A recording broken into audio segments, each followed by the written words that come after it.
Bonsoir chers amis. Alors, je voudrais faire un petit Facebook Live pour décrypter avec vous l'actualité, nationale comme internationale.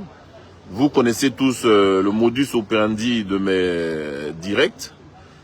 Il s'agit pour vous donc d'interagir avec moi sur des sujets qui vous intéressent. Et donc, dans ce cadre-là, vous pouvez me poser des questions. Si j'ai la réponse, je vous donnerai la réponse. Si j'ai pas, ben écoutez, je chercherai et puis je vous répondrai donc sous le commentaire. Voilà. Cette fois-ci, je ne pourrai pas recevoir d'appel. Il faudra donc poser des questions en commentaire. Voilà. Parce que la plupart de mes directs, je les fais quand je suis chez moi à la maison ou au bureau. Ce qui n'est pas le cas actuellement. Et donc, il faudra laisser en commentaire vos questions et je répondrai à toutes vos questions. Voilà. Donc, en attendant qu'on atteigne les 100 personnes connectées, là on est 35 personnes déjà, je vais saluer quelques followers que je vois là. Fousseini Bamba, Draman La Légende, Moussa Oudraogo, Herman Kone, Gédéon Guessan, Ibrahim Bari, Vazoumana Koulibaly. Bon, vous pouvez aussi dire ou écrire l'endroit d'où vous suivez le direct. J'aime bien savoir où sont mes followers, dans quel pays ils sont, dans quelle ville ils sont, et puis bon, voilà, faire mieux connaissance avec les uns et les autres. Voilà, j'observe également que j'ai beaucoup moins de followers femmes que d'hommes. Il va falloir donc que j'aborde quelquefois des sujets un peu plus légers pour que les femmes viennent également pour interagir avec moi sur ces sujets-là. Aboudraman Kone, bonsoir. Tu ne me dis pas d'où tu suis le direct. Oh, j'aimerais bien savoir. Alors, j'ai fait un post Aboudraman Kone depuis la Guadeloupe. Ah, c'est très bien ça. Tu sais que j'ai fait ma deuxième année de droit en Martinique et j'ai failli donc faire cette année-là en Guadeloupe. Malheureusement, il n'y avait plus de place à l'université en Guadeloupe et donc je suis resté en Martinique. Abbas Ben, quelle serait la composition d'un bon gouvernement après la démission de Mambé? Or, je pense que d'abord, un bon gouvernement doit, pour moi, doit donner la priorité à l'excellence. Voilà. Il y a, comme je l'ai toujours dit dans mes directs, la valorisation du capital humain qui n'a pas été suffisamment mis en exergue au cours des 3 derniers mandats. Voilà.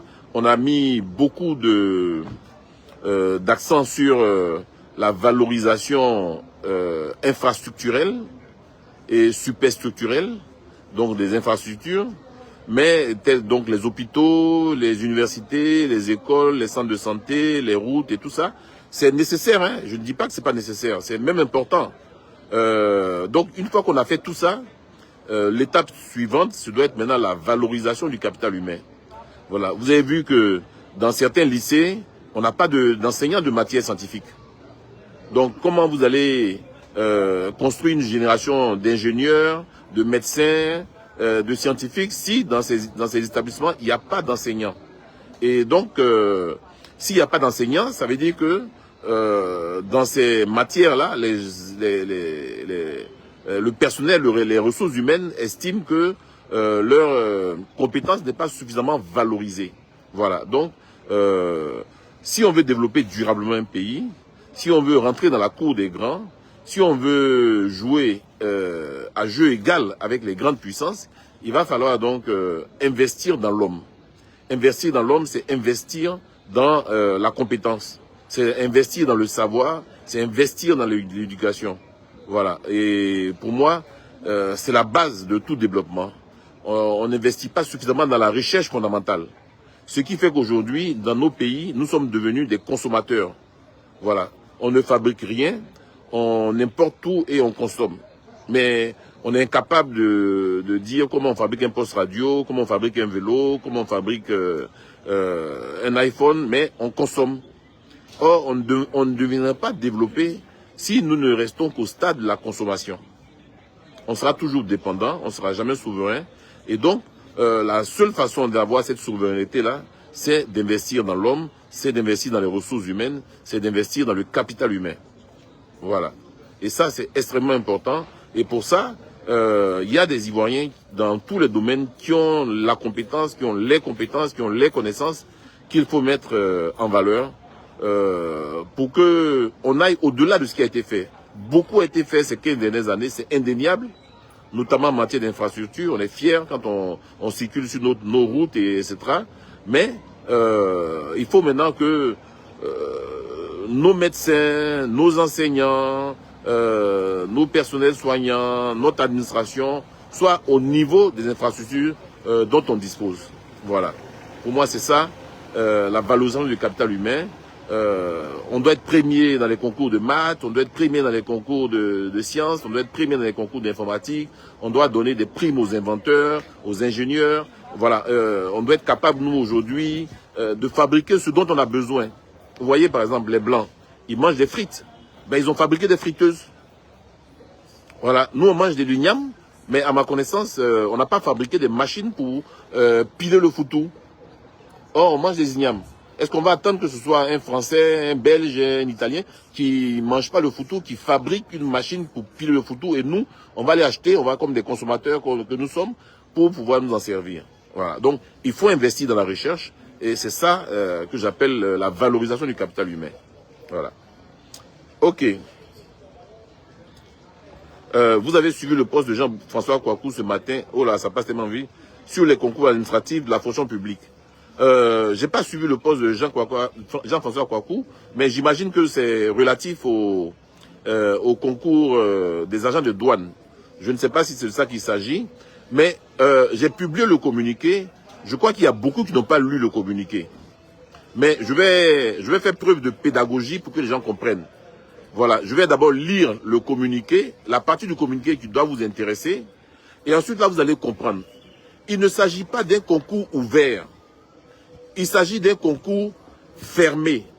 Voilà, c'est un concours spécifique, c'est un concours exceptionnel qui ne s'adresse pas à des gens qui sont au chômage, qui ne s'adresse pas à des jeunes diplômés.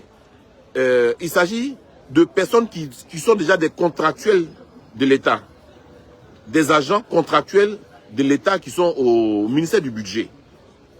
Et ce sont dans ces agents-là, vous savez que le ministère du Budget, par exemple, couvre les impôts, ça couvre le trésor, ça couvre la douane. Donc ce sont des services qui dépendent du ministère chargé du budget. Et donc ce sont les agents contractuels de ces services-là qui sont concernés. Et ce sont les agents contractuels donc des douanes qui sont donc concernés. Il s'agit de les régulariser, ils sont déjà en fonction. Ils sont déjà en fonction, ce n'est pas des gens qui vont passer un concours pour rentrer dans la douane. Ils sont déjà en fonction. Voilà, par exemple, moi, mon père était à la justice, il employait des contractuels. Voilà, donc c'était pas des fonctionnaires, c'était des agents contractuels de la justice. À un moment donné, si on veut les régulariser, ben, les services, la douane concernée vont donc en faire une demande spécifique, vont donner la liste des agents concernés qui répondent donc aux critères administratifs et on va les régulariser à travers ce concours-là. C'est de ça qu'il s'agit. Ce n'est pas un concours ouvert au grand public. Il faut comprendre ça. Et je voudrais donc relire le communiqué du ministère de la fonction publique pour que vous compreniez. Voilà. Ceux qui ont pensé que c'était un concours classique, ouvert pour passer la douane, ils se sont trompés. Il s'agit d'agents qui travaillent déjà. Sauf que ce sont des contractuels. Voilà. Je relis le communiqué. Prenez le temps de bien comprendre. Voilà. Alors, le communiqué dit: le concours des agents d'encadrement des douanes ayant suscité des interrogations s'inscrit dans ce cadre. Il s'agit d'un concours exceptionnel et spécifique, réservé exclusivement à des agents contractuels, régulièrement en service au sein du ministère en charge du budget et qui remplissent des critères administratifs, professionnels et statutaires préalablement définis par les textes en vigueur. Vous avez entendu? Il s'agit donc d'agents contractuels régulièrement en service au sein du ministère en charge du budget. Donc ce n'est pas un concours qui est ouvert au grand public.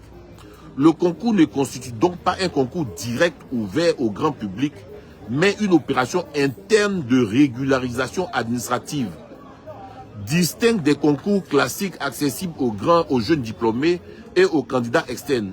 À ce titre, sa publication obéit à des modalités adaptées à son caractère spécifique. S'agissant du recrutement initial des agents contractuels concernés, celui-ci a été effectué dans le strict respect des procédures administratives applicables aux agents contractuels de l'État, sur la base des besoins exprimés par l'administration compétente et des autorisations régulièrement accordées. Donc, il y a 3 niveaux qu'il faut comprendre. 1, ce n'est pas un concours ouvert au grand public. C'est un concours qui est ouvert d'abord exclusivement aux agents contractuels qui sont au ministère du budget. Et ce n'est pas ouvert à tous les agents du ministère du budget. Uniquement les contractuels de la douane dont les chefs de service ont fait la demande de régularisation de leurs agents. Donc si tu es agent contractuel à la douane, mais que ton chef de service n'a pas demandé à ce qu'on te régularise, tu n'es pas concerné par ce communiqué-là. Donc il n'y a pas besoin de faire une publication. Puisque c'est comme c'est une note interne, c'est le chef de service qui exprime le besoin. Et tu passes le concours en ce moment-là. Donc il faut comprendre, au lieu d'aller dans tous les sens pour croire que non, on a embauché des gens de façon spécifique, on a caché des gens, on a voulu cacher, non. Il faut lire le communiqué, c'est écrit en français, c'est pas écrit en BT, c'est pas écrit en baoulé, c'est pas écrit en djoula, c'est écrit en français. Voilà. Donc il faut lire le communiqué, ça tient en 3 ou 4 paragraphes, c'est accessible à tout le monde. Je suis sûr que si Aya lit ça, il va comprendre. Donc faites l'effort de lire les communiqués au lieu d'avoir des a priori. C'est un concours exceptionnel. Le communiqué renvoie à des décrets, à des arrêtés. Mais prenez le temps de lire les décrets, les arrêtés concernant les concours spécifiques. Vous allez voir qu'il n'y a rien qui est caché, c'est transparent. Voilà, j'espère avoir répondu à vos questions.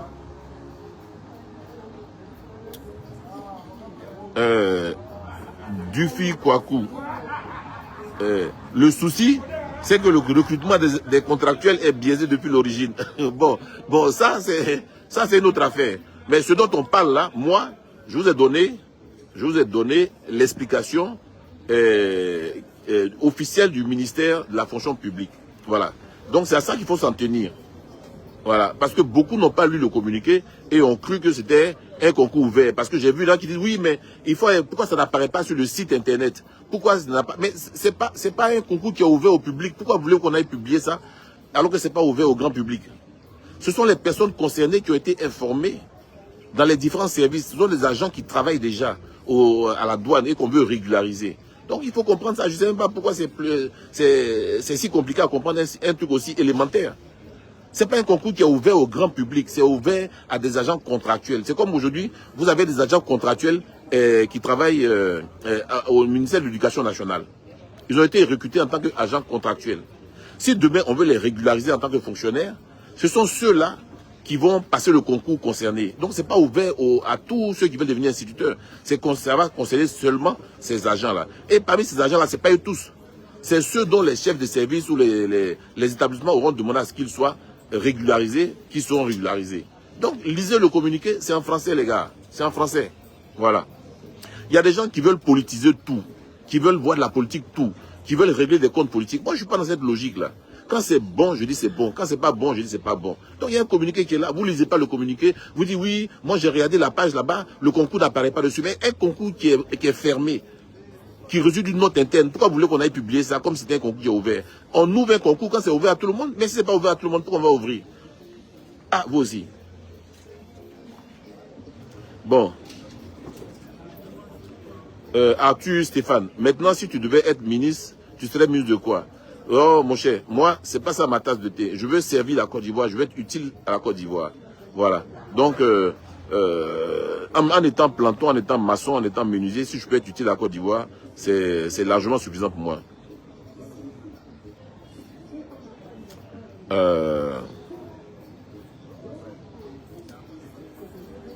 Le problème avec les internautes ivoiriens, c'est les caractères émotifs. Non, ce n'est pas les caractères émotifs. Il y a des gens qui veulent se saisir de tout pour faire de la politique. Voilà. Donc, ils ne vont pas prendre le temps de lire les textes, alors que les textes sont ouverts, sont accessibles à tout le monde.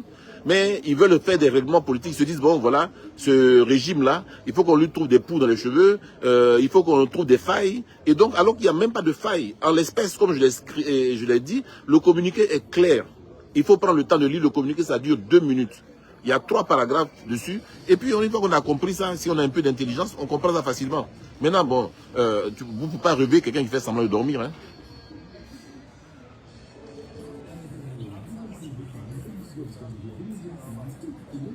Alors, je continue comment devient-on contractuel?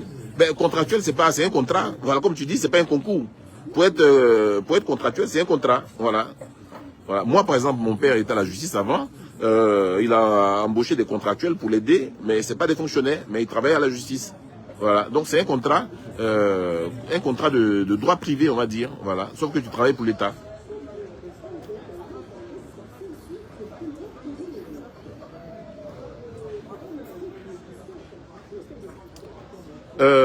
Lassina Bamba, le vice-président de la République est devenu député. Quelle audience, quelle incidence sur son poste à la présidence depuis Abidjan? Bon, alors, ça c'est une consultation juridique que je devrais faire. Mais sous réserve que j'aille analyser les tests juridiques, de mon point de vue, hein, mais je dis bien sous réserve que j'aille faire une consultation juridique approfondie, un vice-président de la République ne peut pas être député. Voilà. De mon point de vue, un vice-président ne peut pas être député. Voilà. Mais comme je n'ai pas approfondi la question, je donne une réponse a priori.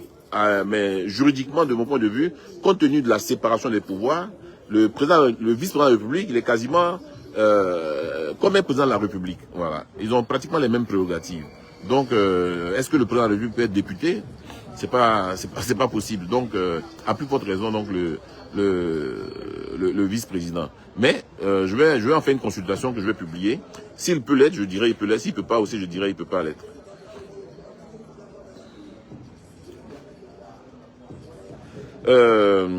Arthur Stéphane, par contre, que proposes-tu concrètement? Oh, ça passe trop vite.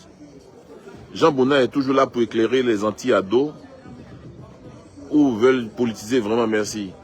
Non, c'est pas ça. C'est-à-dire qu'il y a des gens qui se trompent de bonne foi.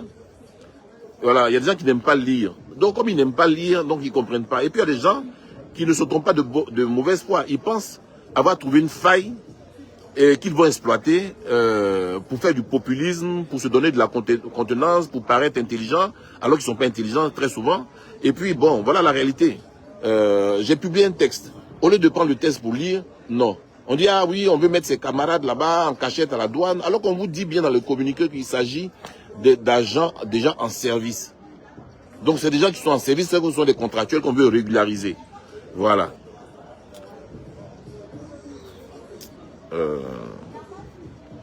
Bon, alors, il faut poser les questions là plusieurs fois parce que ça défile très vite et j'ai vraiment pas le temps de lire toujours sur mon écran. Jean Bonnet, j'attends toujours la confirmation de ma demande en tant qu'administrateur de votre page Facebook. Oui, je vais répondre. Je n'ai pas encore recruté parce que j'ai reçu au moins 500 demandes. Je prends le temps d'analyser pour voir. Parce que quand vous mettez quelqu'un administrateur, bon, il a accès aussi à vos données. Donc, il peut faire n'importe quoi sur votre page. Donc, il faut faire très attention à celui que vous nommez comme administrateur. Voilà. Mohamed Traoré. Et le cas à Salé, c'est quoi? Il faut être plus explicite. À Salé Timoko, pour ne pas engager des débats contradictoires avec moi, a préféré me bloquer. Bon, c'est son droit, il m'a bloqué, donc je ne vois pas ce qu'il écrit. Sauf quand quelques personnes m'envoient dans mon inbox pour dire, voilà, Salé Timoko a dit ça. Je sais ce qu'il a dit. Bon, donc, si vous voulez une réponse, il faut poser clairement la question.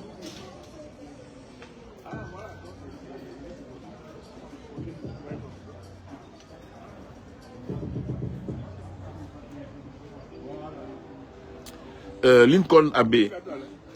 Il y a des contractuels dans les mairies. Et l'année dernière, le ministère de l'Intérieur avait ouvert un concours de recrutement spécial qui ne concernait que les agents contractuels des collectivités territoriales. À l'issue de ce concours de recrutement, plusieurs sont devenus fonctionnaires. Exactement. C'est exactement de ça qu'il s'agit. Voilà.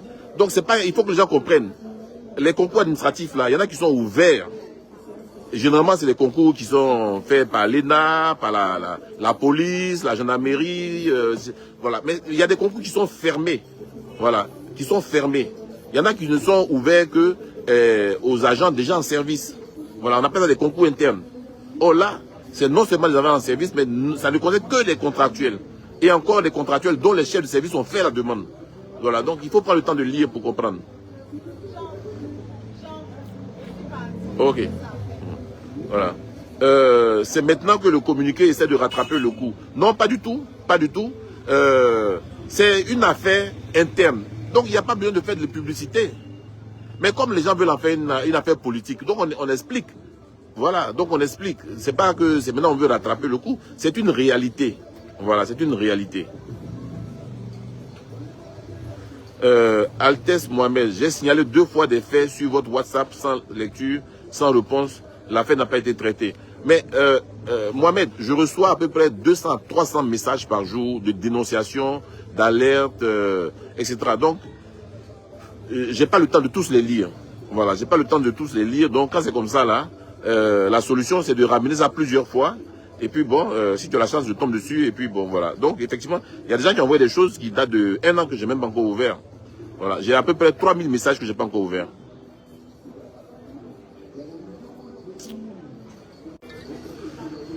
Quelle est la meilleure proposition de monture pour le futur gouvernement? Oh, j'ai déjà répondu à cette question. Hein. J'ai dit que le job en ce qui concerne les infrastructures et les superstructures a été fait. Maintenant, il faut investir dans le capital humain. Et je connais beaucoup d'Ivoiriens compétents de tous les bords politiques qui peuvent faire le job et qui peuvent propulser la Côte d'Ivoire vraiment au firmament. Et je crois que c'est ça qu'il faut faire maintenant. Voilà. On a fait beaucoup, mais on peut encore faire beaucoup mieux si on place au poste qu'il faut, si on place au poste qu'il faut les gens qu'il faut. Voilà. Et je suis sûr que la Côte d'Ivoire va rivaliser avec des pays comme l'Afrique du Sud, les pays du Mohammed. Mais il faut simplement mettre des gens qu'il faut aux places qu'il faut pour impulser le développement. Le président Ouattara a récompensé beaucoup de ses amis. C'est normal, c'est comme ça en politique. Hein. La loyauté, la fidélité, la compétence aussi. Mais parmi ces compagnons de route là, il y en a qui méritent des postes d'ambassadeur en Azerbaïdjan, en Afghanistan, au Kyrgyzstan, mais qui ne méritent pas certains postes. Je ne veux pas dire de postes pour ne pas frustrer les gens. Voilà, ça c'est des postes de récompense. Ça. Si quelqu'un est ambassadeur au Kyrgyzstan ou en Afghanistan, il n'embête personne. Mais les postes qu'il faut avancer le pays, il faut mettre des gens qui ont la compétence. Parce que quand le pays avance, que tu sois opposant, que tu ne sois pas opposant, que tu sois partisan, ça profite à tout le monde. C'est comme l'éclairage public. Voilà, quand on éclaire une rue, que tu sois FPI, PDCI, RDR ou quoi que ce soit, tu en profites. Donc c'est comme ça le développement d'un pays. Et donc pour faire le développement d'un pays, il faut des gens qui sont compétents. La compétence, c'est pas forcément des diplômes. Hein. Non, non. La compétence n'a rien à voir avec les diplômes. Voilà, voilà. La compétence n'a rien à voir avec les diplômes. Voilà. Mais il faut des gens qui ont l'amour de la patrie et qui sont des bosseurs et qui ont cette soif de propulser la Côte d'Ivoire donc au-delà de ce qu'elle est aujourd'hui. Voilà. Elle a déjà fait un bon significatif, mais je pense qu'elle peut aller encore plus loin si on met les hommes qu'il faut au poste qu'il faut. Et ça, comme je l'ai il y en a dans tous les partis, il y en a dans la société civile, on en trouve en Côte d'Ivoire. Voilà. Koné Gamblé, accepterez-vous un poste ministériel dans le gouvernement du RHDP? Oui, bien sûr. Bien sûr, j'accepterai. J'ai déjà refusé de rentrer au gouvernement RHDP. J'ai déjà dit ça d'un direct. Parce que j'étais vice-président du FPI. Et je ne pouvais pas, par loyauté en tant que vice-président du FPI, aller siéger dans un gouvernement RHDP. Voilà. Compte tenu d'ailleurs des relations qu'il y avait entre le RHDP et le FPI. Mais depuis 2021, j'ai démissionné du FPI. Je suis dans la société civile. Donc quand je rentre dans un gouvernement, pour moi je ne rentre pas dans un gouvernement RHDP. Je rentre dans un gouvernement ivoirien. Parce que je vais travailler pour la Côte d'Ivoire. Voilà. Je veux travailler pour la Côte d'Ivoire. Je veux que la Côte d'Ivoire parte de l'avant. Voilà. Et, moi je dis, je me considère comme quelqu'un de la société civile. Voilà. Je ne suis opposant à personne. Je ne suis opposé à personne. Je ne suis non plus partisan de personne. Voilà. Je suis pour la Côte d'Ivoire. C'est ça mon slogan. Il faut que la Côte d'Ivoire avance. Il n'y a pas un pays qui est parfait. Ça n'existe pas. Voilà. Il n'y a pas un pays qui est parfait où tout marche bien. Les pays que certains envient, comme le Burkina, le Mali, l'AES, là, si vous leur demandez d'aller vivre là-bas, ils n'iront pas vivre là-bas. Voilà, ils n'iront pas vivre là-bas. Et à justice d'ailleurs. Donc la Côte d'Ivoire a beaucoup progressé. Il faut avoir l'honnêteté de le reconnaître. C'est pas mauvais que de reconnaître ce qui est bon. Voilà. Il y a des choses à améliorer au niveau de la gouvernance, c'est sûr. Mais quand c'est bon aussi, il faut le reconnaître. Voilà, ça n'enlève rien. Or, il y a des gens qui, pour eux, tout est noir. Quand c'est blanc, ils voient ça en noir. Bon, moi, je suis pas dans ça. Junior Nikebie. Quel commentaire faites-vous de l'arrestation du président JFK? C'est qui JFK? Qui? Je comprends pas. C'est qui le président JFK qui a été arrêté? Donnez-moi des informations parce que je suis dans mon direct. Je sais pas s'il vient d'être arrêté. Je sais pas. Dites-moi exactement de quoi il s'agit. Rien n'est faisable dans ce pays. Dette excessive. Junior, non, la dette, la Côte d'Ivoire n'est pas excessive. La dette se mesure par rapport au PIB, c'est-à-dire à la croissance et à la richesse produite par un pays.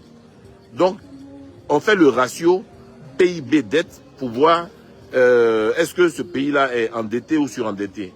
La Côte d'Ivoire n'est pas considérée comme un pays surendetté parce que le ratio au niveau de l'UEMOA, c'est 70%. Vous voyez, du ratio PIB sur dette. Or, je crois que la Côte d'Ivoire doit être autour de 60%. Donc, on est loin d'être un pays surendetté. Voilà. C'est vrai que les chiffres vous donnent le tournis, mais la Côte d'Ivoire n'est pas un pays surendetté.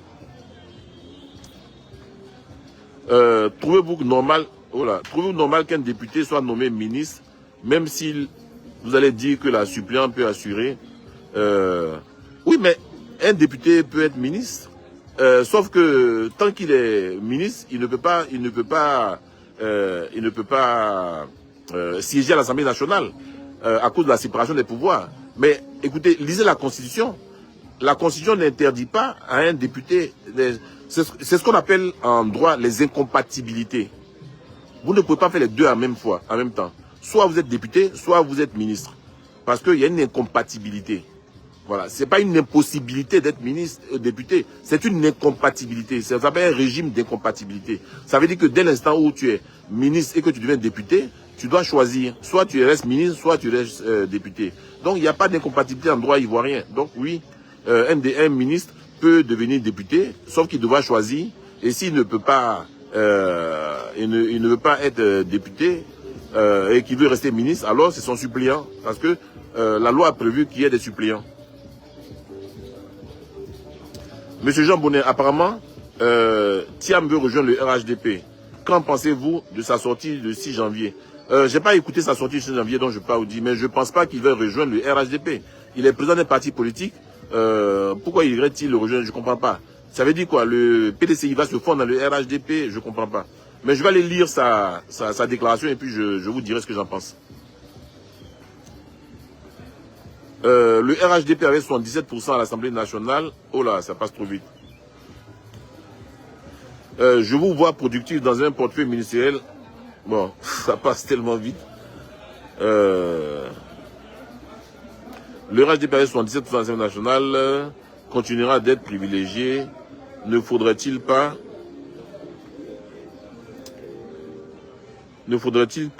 des politiques microéconomiques plus efficaces alors que les conditionnalités du FMI freinent le soutien aux créateurs de richesses locaux? Non, mais là, tu vas dans tous les sens, la chère amie. Non. Le FMI fait des réformes structurelles. Voilà. Elle n'est pas au niveau du micro. Le FMI est au niveau du macro, pas au niveau du micro. Pas au niveau de la microéconomie, au niveau de la macroéconomie, c'est-à-dire les grands ensembles.